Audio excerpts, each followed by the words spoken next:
News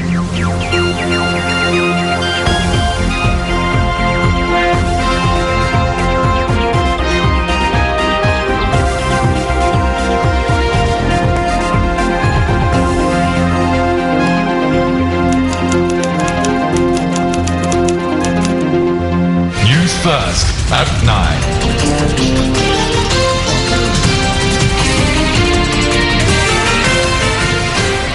A very good evening to you. Welcome to this edition of Primetime News at 9. Come to you live here on MTV Sports and Shop the TV from our News First Center here in Colombo. I'm Shahin Jurangpati. And I'm Arundhati Mudannaika. Well, Parliament react to the remarks made by Mangala Samaravira in Parliament. Well, what did Samaravira say? We have the story for you tonight on the news. But before that, here's a look at your headlines. The headlines on News First at 9. 9 new deputy ministers sworn in. Chlorine gas leak in Avisawella. 28 individuals remain hospitalized.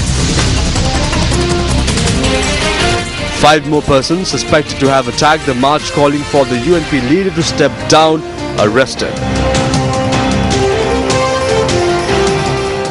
TM Dilshan retires from Test cricket.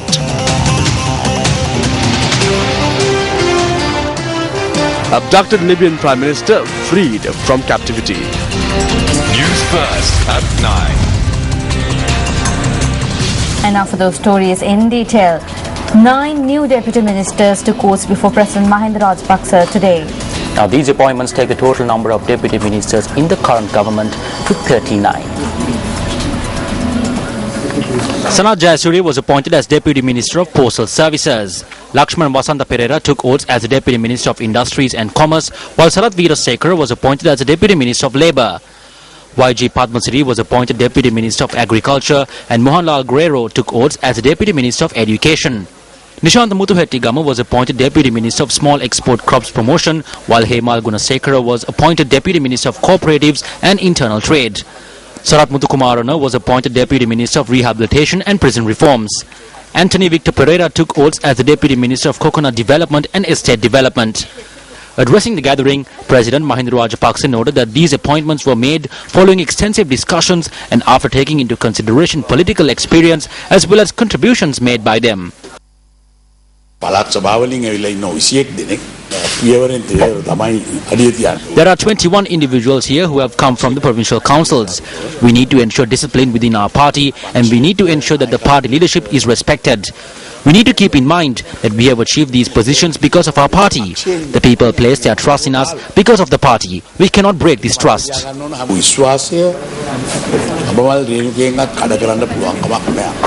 Meanwhile, 4 members of the Northern Provincial Council were handed ministerial portfolios today.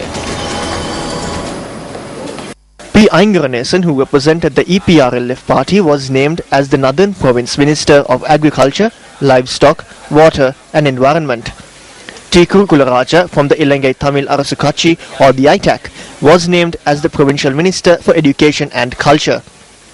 Dr. P. Satyalingam, also from the ITAC, was named as the Health Minister of the Northern Province. P. Daneshwaran, who represented Tello, was named as the Provincial Minister of Fisheries, Transportation and Rural Development. The name of C.V.K. Sivayanam of ITAC was proposed for the position of Chairperson of the Northern Provincial Council, while Anton Janathan, also from the ITAC, was proposed as the Deputy Chair for the Northern Provincial Council.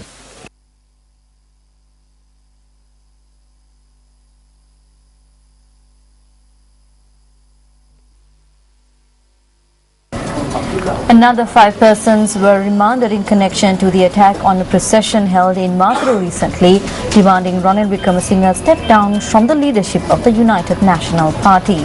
They were remanded after being produced before the Mathura Magistrate Court this evening. 5 suspects connected to the incident were arrested last night, and one of them was released after the group was produced in court today. The rest were ordered to be placed in remand custody until the 14th of this month. The police have so far arrested 34 persons connected to the incident who have been placed in remand custody. Now, over the past few days, News First inquired into the individuals who were involved in the attack on the procession held in Matara. Now, our viewers were able to identify 40 of these individuals and 11 of them have now been arrested. The following persons identified by News First viewers have been arrested. Hemasari Kodituaku, Jalia Jayawardena, Lionel Kodikara, Samira Manahara, Jagat Nalaperuma,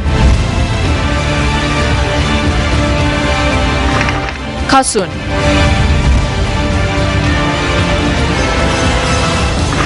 Upul Nishanta, Janaka,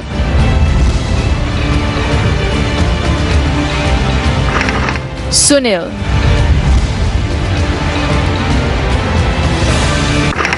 Janaka Sanjeeva, Lahiru Jayasinghe, Parliamentarian Mangala Samaravira was also present in the area when the procession against the UMP leadership came under attack on the 5th of this month. Furthermore, our viewers were able to identify 3 members of the UMP working committee who were present in the area when the attack took place. These members have been identified as Priyanta Patberia, Lionel Ipalavatta, and Surinamala Rajapaksa. If you have any information on individuals who are yet to be identified, please contact 0114 896 896.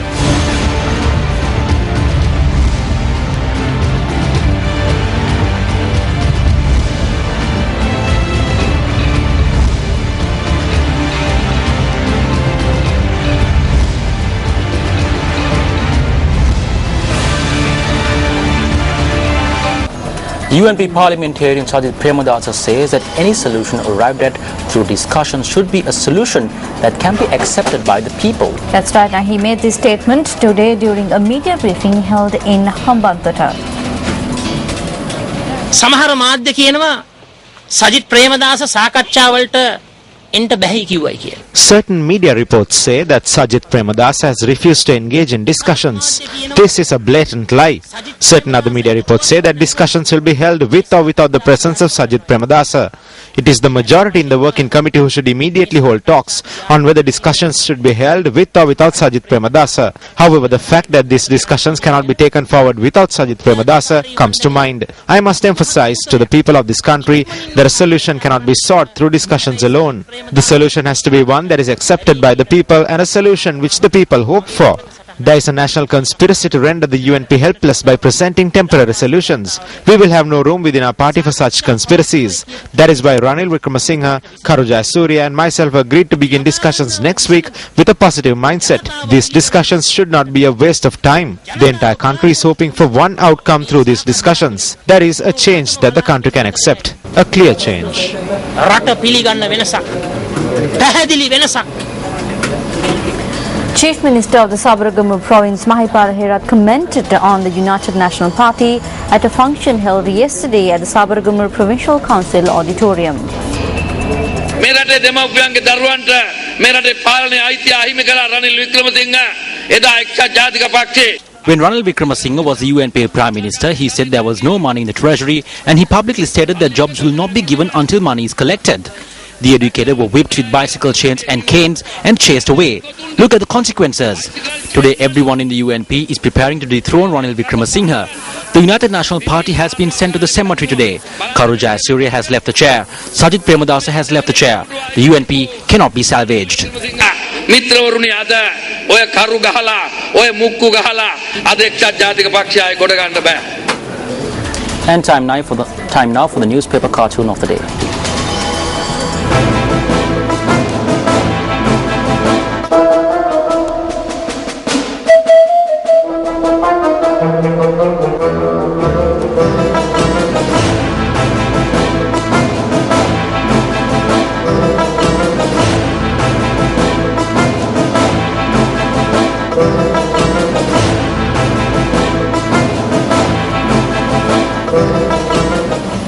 Also in local news, an investigation has been launched under the supervision of the Western Province Deputy Superintendent of Water Supply and Drainage Board into the chlorine leak at the Avisavella Water Purification Centre.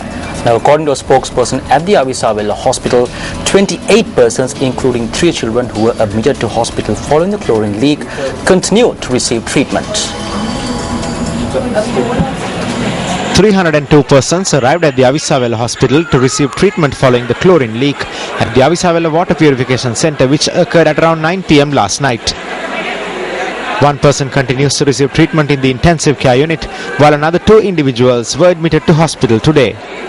The accident took place when connecting a cylinder of chlorine gas to a pipe at the pumping station which supplies water to the Avisavella town. The technician had identified a leak. They had then removed the union on the cylinder and placed a guard on it. They had then placed the cylinder in a bath and the leak had stopped. It had started leaking when measures were taken to remove the cylinder. The company that supplies the chlorine had arrived at the scene and contained the situation. The water supply was also restored. Residents of the Penrithwatta area in Kiriwatgala were affected by the chlorine leak. You're watching Primetime News at 9. Up next is Action TV.